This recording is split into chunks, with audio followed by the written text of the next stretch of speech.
YouTube, what's good? It's your boy Tyshawn Miller Films. Hey man, we back in it.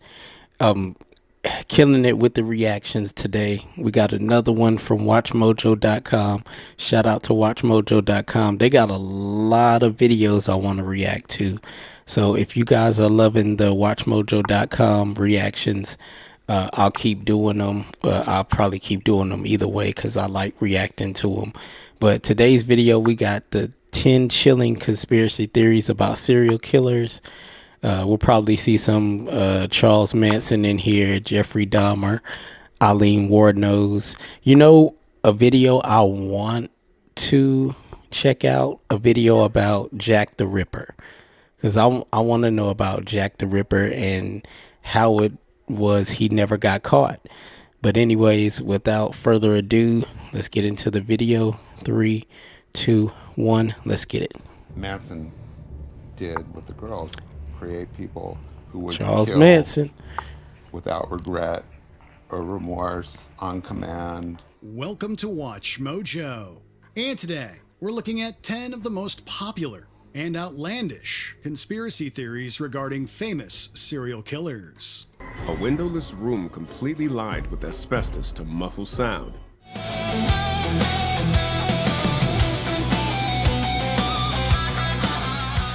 Before we continue, check out this single from Sound Mojo's audio, Songs from Iran, reimagining Persian melodies as modern rock, metal, and pop songs. Check out the full track and album below. Probably not.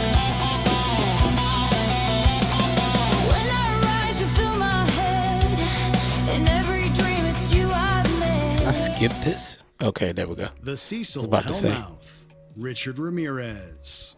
The Night Stalker.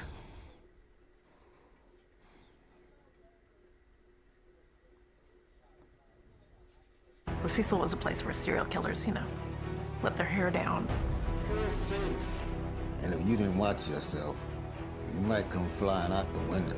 The Night Stalker terrorized California with a series of random and brutal home invasions. I know in him the from American 1980s, Horror Story. murdering at least 15 people and leaving many more injured and scarred.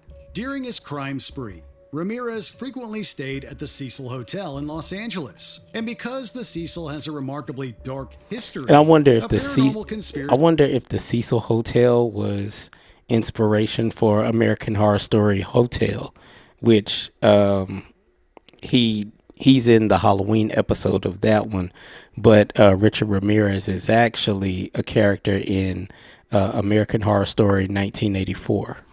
Conspiracy was born. For some reason, that hotel had some extra bit of insanity going on within those walls.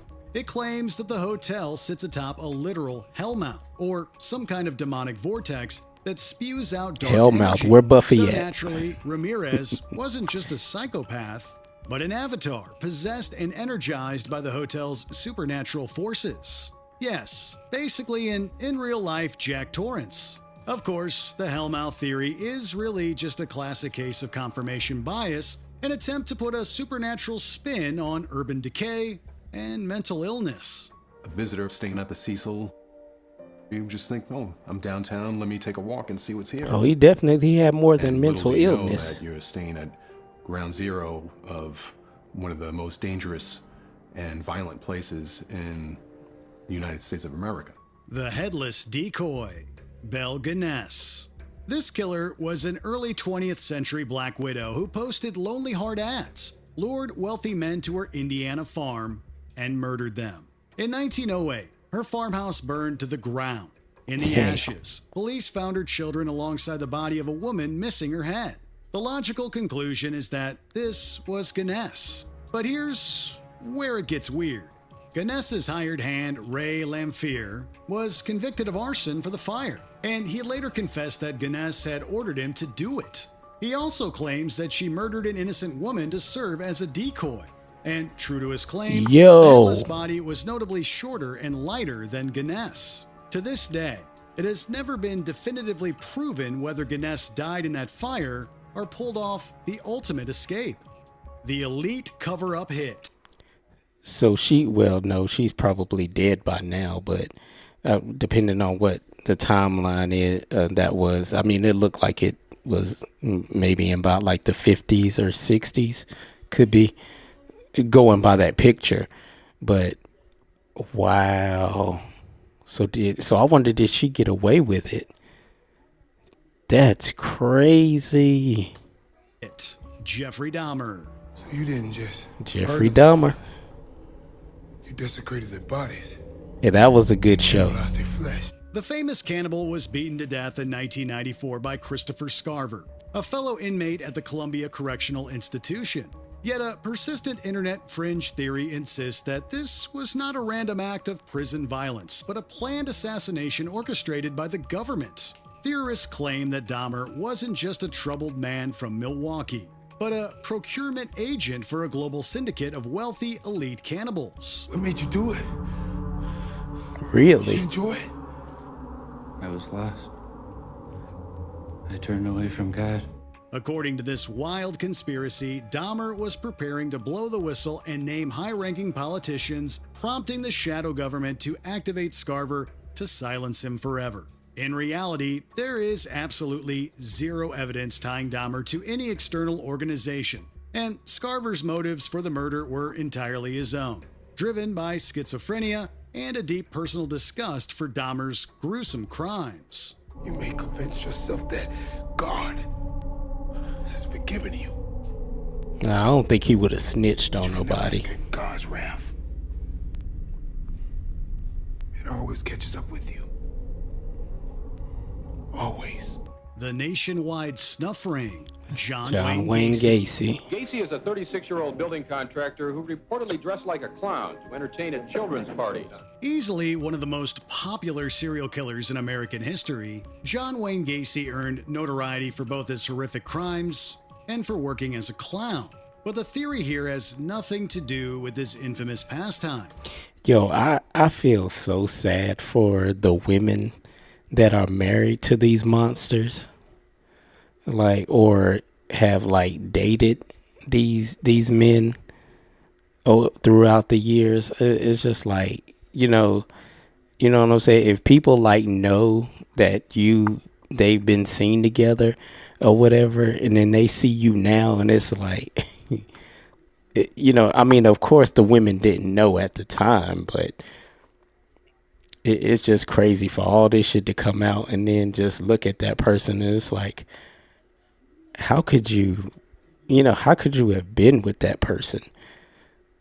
Like, how could you not have known? Well, I mean, serial killers go to great lengths to hide their true identities, so of course they're not going to know until the world knows.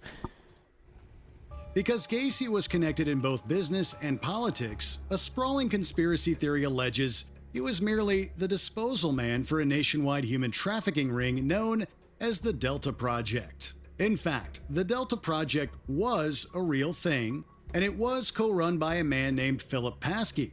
And wouldn't you know it, Paskey was he kind of looked like Jeffrey Dahmer in the 1970s. Or could be related Gacy to later him. claimed in jailhouse interviews that he did not act alone, and that his home was used by multiple people, mirroring the dorms used by the Delta Project. The day that I walked out of that house, he said, one day, you're going to read about me on the front pages of the newspapers. Don't do this if you shop at Walmart. Instead, do this. All right, sir, your total today is $287. Perfect. Let me find my card.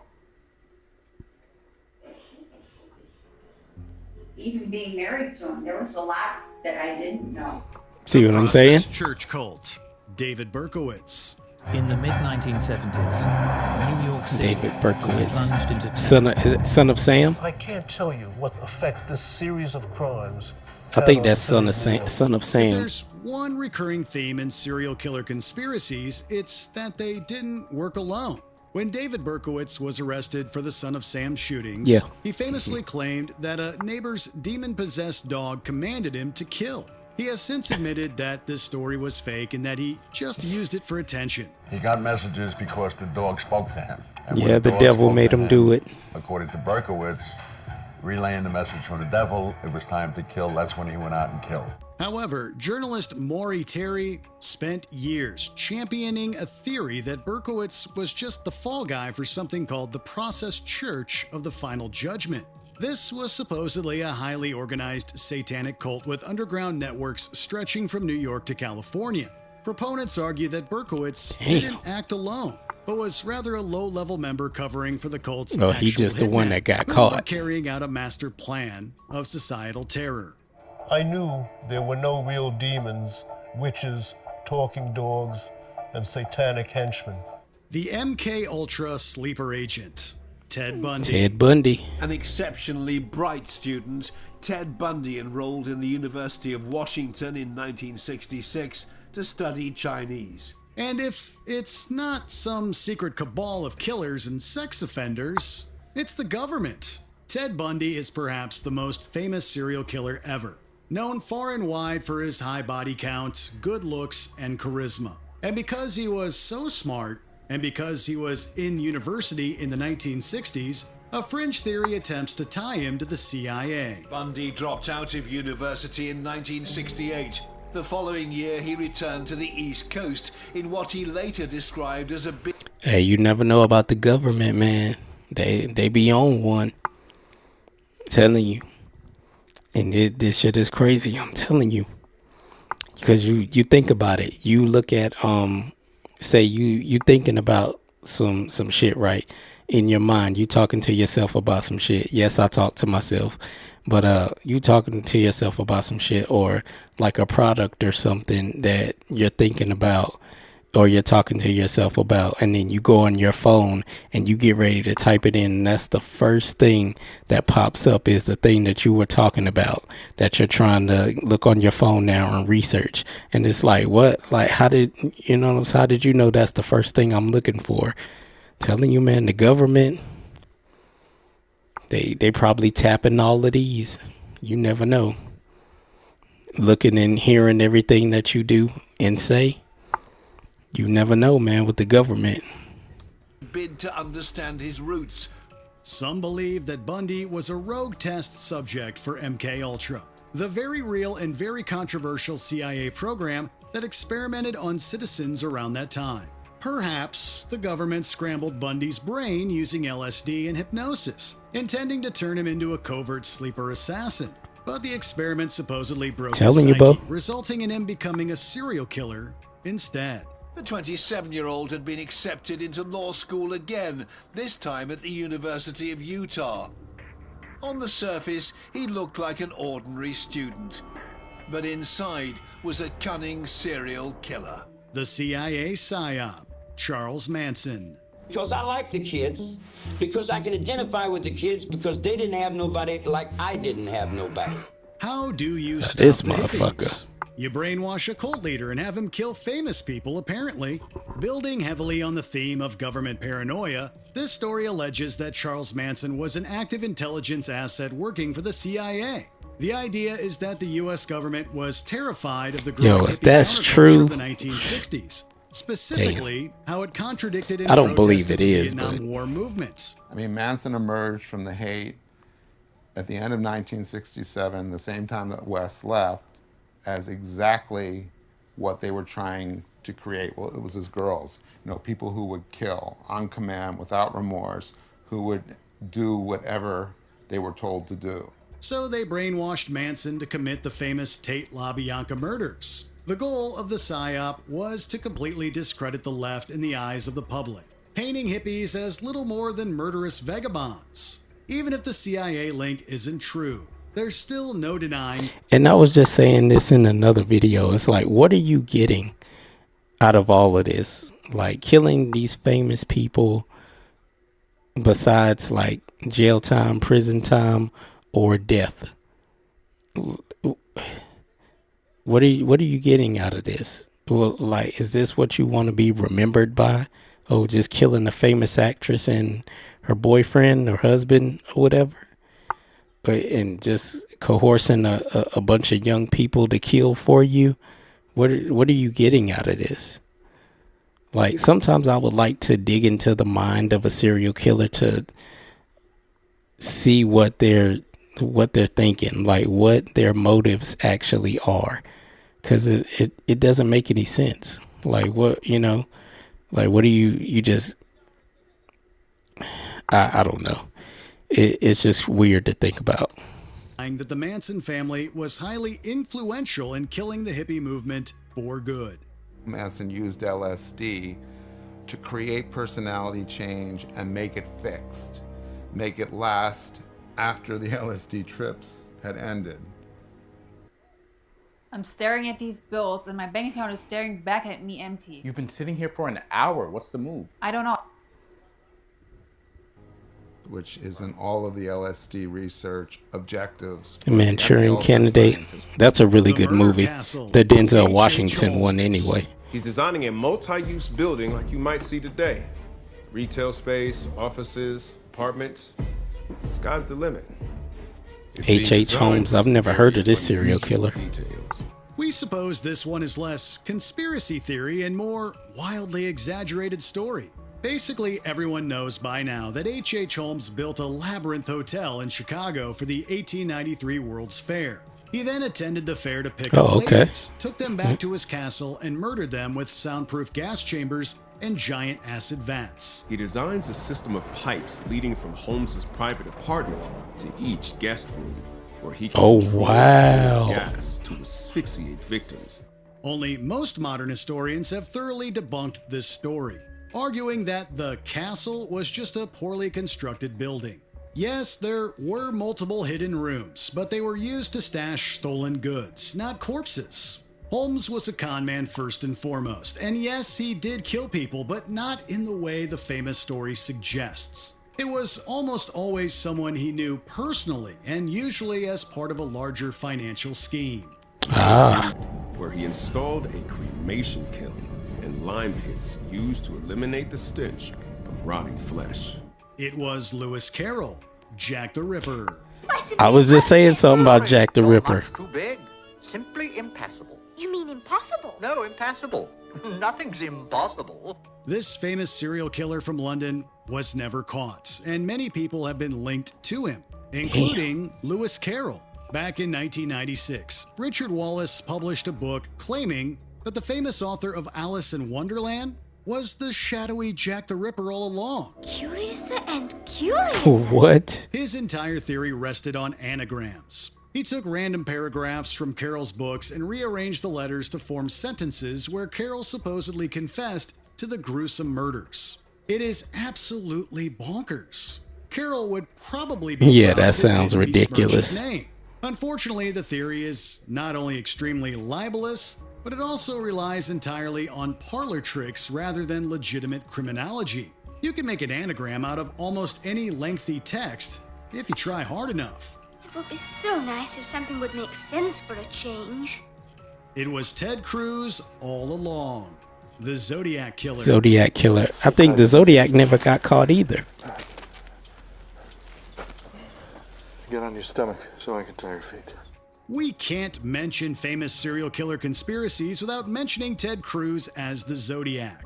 This actually started as a joke on Twitter back in 2013. Yeah, this sounds really stupid. But by the 2016 presidential election, it had morphed into a massive viral phenomenon. The internet was flooded with side-by-side photo comparisons between Cruz and the original police sketches of the Zodiac, and some people genuinely started to believe they were one and the same. Okay. There is no fucking way he would be the Zodiac and just be all out in the open like that. There's no way. Somebody would figure it out. To be a public figure like that and you're the Zodiac Killer, somebody would have figured it out. Come on now. Okay, look at this stuff side by side. The whole goofy thing led to mainstream news articles, late-night talk show monologues, and even merchandise referencing the theory. There are just a few problems with this. For example, the Zodiac murders occurred in the late 1960s, primarily 1969. Ted Cruz was born in 1970. So, you know, it probably wasn't him. I can't prove it. Just because you can't prove He wouldn't have been able to pick up a gun or a subscribe knife. to any of these theories? Yeah, he wouldn't have been able to pick up a spoon, let alone kill somebody. Yeah, that sounds ridiculous. But yeah, another great video from WatchMojo.com, man. Thank you guys so much for watching. Rate, comment, subscribe. Continue to watch the reactions. Thank you guys so much. I got so much more coming. Like the channel, follow me, you know, all that good stuff. I'll see you on my next reaction. And as always, I'll be right back.